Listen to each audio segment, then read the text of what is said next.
एक बार और हाथ मिला के बोलिए, हम मटन कम और वचन ज्यादा खाते हैं। आमीन, हालेलुया। फूलों में सबसे हसीन गुलाब है। पढ़ने के लिए जरूरी बस ये किताब है। दुनिया के हर सवाल का एक जवाब है। बंटी और मेघा की जोड़ी लाजवाब है। मुस्कुराइए जरा। बंटी, आपका फोटोग्राफी हो रही है, जरा मुस्कुराते रहिए, ठीक है? नहीं तो मेघा बेकार हो जाएगा। हालेलुया। मत्ती की पुस्तक 22 अध्याय 17 वचन हाथ उठाकर बोलेंगे, यहोवा की ये वाणी है, निश्चय मैं तुम्हें आशीष देता रहूंगा और तुम्हारे वंश को बढ़ाऊंगा और तुम्हें फलवंत करूंगा। आमीन। Thank you. अपना हाथ नीचे कर लीजिए। शादी की बात जब चलती है, मेरे जीवन में दो जोड़ों को मैं कभी नहीं भूल सकता। एक दूसरे से बहुत प्यार करते थे। नई नई शादी हुई थी, गरीब बहुत थे। शादी की पहली सालगिरह आई, एक दूसरे को देने के लिए कुछ भी नहीं था। लड़की जो थी उसके बाल बहुत लंबे थे और लड़का गिटार बहुत अच्छी बजाता था। गिटार अच्छी बजाता था पर तार टूटे हुए थे। बाल बहुत अच्छे थे लेकिन कंघियां नहीं थी, बहुत गरीबी थी। शादी की एनिवर्सरी के दिन वो गए गिफ्ट लेने के लिए। लड़के ने अपनी गिटार बेच दी और लड़की के लिए कंघियां ले ली। और लड़की चली तो उसने अपने बाल कटा के बेच दिए और गिटार के तार लेकर आ गई। दोनों ने केक काटा और गिफ्ट निकाली। जैसे ही गिटार के तार आए तो गिटार गायब थी और कंघियां आई तो बाल गायब थे। ताली बजाइए, कितना अच्छा जोड़ा है। ऐसा जोड़ा होना चाहिए। हालेलुया बोलिए। तुम याद आते हो, कभी कभी इतना याद आते हो, आईना मैं देखती हूँ, नजर तुम आते हो। और आयरन करते करते शर्ट जला दी। शर्ट जल गई तो कॉल किया, सुनो ना जान, मेरे से बड़ी गलती हो गई, तुम्हारी शर्ट जल गई यार मुझसे। कौन सी शर्ट? अरे वो नीली वाली शर्ट जल गई है। चिंता मत करो, मेरे पास एक और नीली शर्ट है। क्यों टेंशन लेते हो, खुश रहो। हाँ मुझे मालूम है आपके पास एक और नीली शर्ट है, मैंने अंदर से निकाली है और उसका एक टुकड़ा फाड़ के आपकी जली हुई शर्ट पे चिपका दिया है। ऐसी पत्नी होना बहुत अच्छा है। और आज तीसरा जोड़ा ऐसा देखा कि जब दुल्हन आ रही है तो दूल्हा पलट पलट के देख रहा है। उसके लिए विशेष ताली बजाएं। अपनी लाइफ में पहली बार हजारों शादियों में संदेश देने के बाद एक ऐसा जोड़ा देखा। ट्रेलर ऐसा है तो फिल्म कैसी होगी? एक बार और ताली बजाएं। पलट पलट के। हालेलुया। निश्चय मैं तुझे आशीष देता रहूंगा। Indeed I will bless you.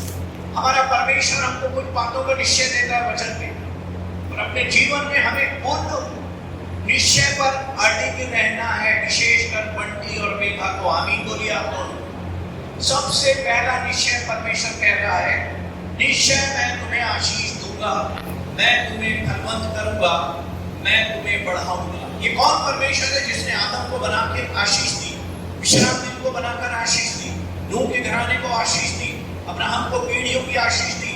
ये वही परमेश्वर है जो कह रहा है मैं निश्चय तुम्हें आशीष देता ही रहूंगा। आगे 2:19 में लिखा, मैं तुम्हें आशीष आज के दिन से देता रहूंगा।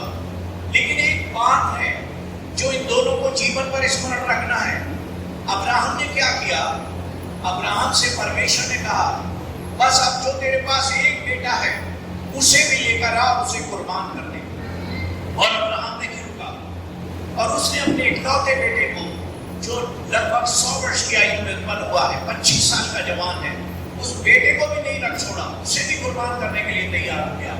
तब परमेश्वर ने अपने दूत को भेजा और कहा, रुक, मैं तो तुझे जांच रहा था कि तू मुझसे कितना प्यार करता है।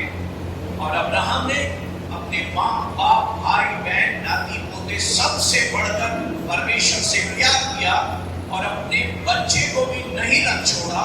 इसीलिए परमेश्वर ने उसे पीढ़ियों की आशीष दे दी। हालेलुया बोलिए। आज के बाद याद रखिए, जो व्यक्ति परमेश्वर के लिए जितना छोड़ने को तैयार है वो उतना ही आशीषित होगा। आमीन बोलिए। मूसा ने राजकुमारी का घर छोड़ा, अब्राहम ने बहुत कुछ छोड़ा, अपना देश छोड़ा, अपने रिश्तेदार छोड़े, अपना पुराना विश्वास छोड़ा, पुराने काम छोड़े, पुरानी बातें छोड़ी, पुरानी सब बातों को भूलना है और हमें मसीह में नई सृष्टि बनना है। आमीन बोलिए। जब तक आप पूरी तरह से छोड़ेंगे नहीं, आपको आशीष नहीं मिलेगी। याद रखिएगा, एक भी पुरानी बात बाकी नहीं रहना है। एक बार और आमीन बोलिए। सब कुछ जब छोड़ेंगे तब परमेश्वर आपको आशीष देगा, और परमेश्वर ने निश्चय उसे आशीष दी। और उस आज इस हॉल से लेके सारे विश्व में जितने विश्वासी हैं, सब अब्राहम की संतान कहलाते हैं। उसने एक बेटे को परमेश्वर के लिए कुर्बान करने के लिए तैयार हुआ, परमेश्वर ने उसे अनगिनत संतान दे दी। आज के बाद याद रखिए, आप एक छोटी चीज परमेश्वर के लिए छोड़ेंगे, परमेश्वर आपको 1000 गुना आशीषों से माला माल करेगा। आमीन बोलिए। इस परमेश्वर ने अब्राहम को सब कुछ छोड़ने के कारण आशीषित किया, मूसा को राजकुमारी का घर छोड़ने के कारण आशीषित किया, जेलों को जालों को छोड़ने के कारण आशीषित किया, सामरी स्त्री को मटका छोड़ने के कारण आशीषित किया। बल्कि और मेघा ने अपने विश्वास में आकर सब पुरानी सब बातों को छोड़ दिया है, और वो जीवन भर परमेश्वर के साथ चलेंगे, और इसीलिए ये दोनों आशीषित और फलवंत होंगे। सब लोग आमीन बोलिए। दूसरी बात, परमेश्वर एक और निश्चय दिलाता है। यशाया 53 का 4 वचन हाथ उठाकर बोलिए। निश्चय प्रभु ने हमारे दुखों को उठा लिया है और हमारे रोगों को सह लिया है। उसकी ताड़ना हुई है हमारी शांति के लिए, उसने कोड़े खा लिए हैं हमारी शिफा के लिए। आमीन बोलिए। ये एक ऐसा निश्चय है जिसमें हमारे सारे जीवन की सारी बातें शामिल होती हैं। अगर हम दुखित हैं, जीवन में बहुत सारे दुख हैं, कभी भी निराश मत होइए। परमेश्वर ने यीशु मसीह में आपके दुखों को उठा लिया है। कितने लोगों के दुखों को उठाया है? हाथ उठाकर हालेलुया बोलिए। जोर से बोलिए ना। शादी के दिन तो और ऊंचा बोलना चाहिए। हालेलुया। निश्चय उसने हमारे दुखों को उठा लिया है, और आगे भी जीवन में दुख आते हैं, संकट आते हैं, क्लेश आते हैं, परमेश्वर इनके दुखों को उठाएगा। आमीन बोलिए। निश्चय परमेश्वर ने इनके रोगों को यीशु मसीह में सह लिया है। कि जैसे आज जवान हैं, लाल लाल गाल हैं और बट्टी काले काले बाल हैं, ऐसे ही जीवन में जवान रहेंगे। आमीन बोलिए। क्योंकि प्रभु ने इनके सारी पीड़ाओं को उठा लिया है। हालेलुया बोलिए। इनके जीवन में शांति रहेगी, क्योंकि प्रभु की ताड़ना हो चुकी है, इसीलिए निश्चित इनके जीवन में शांति होगी। आमीन बोलिए। और निश्चित रीति से यीशु ने कोड़े खाए हैं, इसीलिए हर बीमारी से ये सुरक्षित रहेंगे, महामारियों से बचे रहेंगे। आमीन बोलिए। परमेश्वर का धन्यवाद हो। परमेश्वर ने यीशु मसीह में इन बातों का निश्चय दिलाया है। अगर ये निश्चय सही नहीं होता तो मैं आज आपके बीच में नहीं होता। जो आज से लगभग 25 साल पहले 19 बार एंडोस्कोपी के बाद खड़ा भी नहीं हो सकता था, लेकिन परमेश्वर ने निश्चय मुझे चंगा कर दिया। निश्चय उसने मुझे पूरी शिफा दी और बलवंत किया, और 25 साल में उसने मुझे निरोगी रखा है। निश्चय वो ऐसा परमेश्वर है, उसके लिए ताली बजाकर उसको धन्यवाद दीजिए। निश्चित रीति से यशाया 53 के 4 से 6 वचनों की आशीष आप सबके साथ और जीवन भर इन दोनों के साथ बनी रहेगी। सब आमीन बोलिए। अब दो निश्चय की बातें आपको भी जीवन भर बोलना है। बट्टी और मेघा दोनों मिलकर ये वचन बोलेंगे।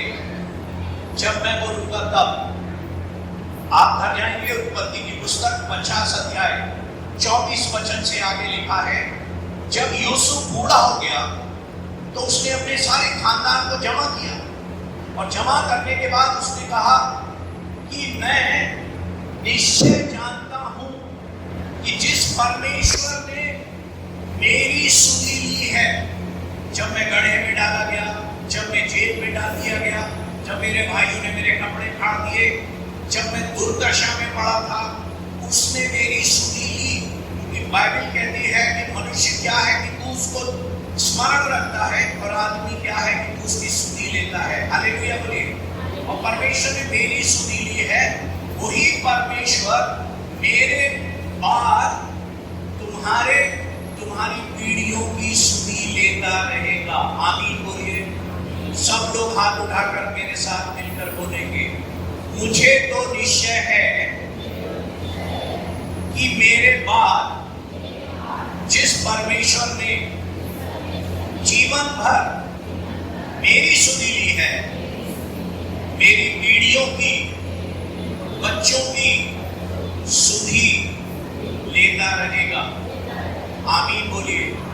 ये दोनों हाथ उठाकर बोलेंगे, हमें निश्चय है, जोर से बोलिए, हमें निश्चय है वो परमेश्वर जिसने हमारे पूर्वजों की सुधि आज तक ली है, वो हम दोनों की भी और हमारी पीढ़ियों की सुधि लेता रहेगा। आमीन बोलिए। ताली बजाइए उस परमेश्वर के लिए। और एक और निश्चय की बात जो दाऊद कहता है भजन संहिता 23 अध्याय 6 वचन में, सब लोग हाथ उठाकर बोलेंगे, निश्चय परमेश्वर की भलाई और उसकी करुणा जीवन भर मेरे साथ साथ बनी रहेगी। आमीन बोलिए। अपने हाथ नीचे कीजिए। परमेश्वर भला है, वो सबों के लिए भला है, वो जो कुछ भी करता है भलाई के लिए ही करता है। हालेलुया बोलिए। उसमें कुछ भी बुराई नहीं है। आमीन बोलिए। जो कल्पनाएं मेरे लिए, इन दोनों के लिए, आप सब के लिए करता है, हमेशा भलाई की है।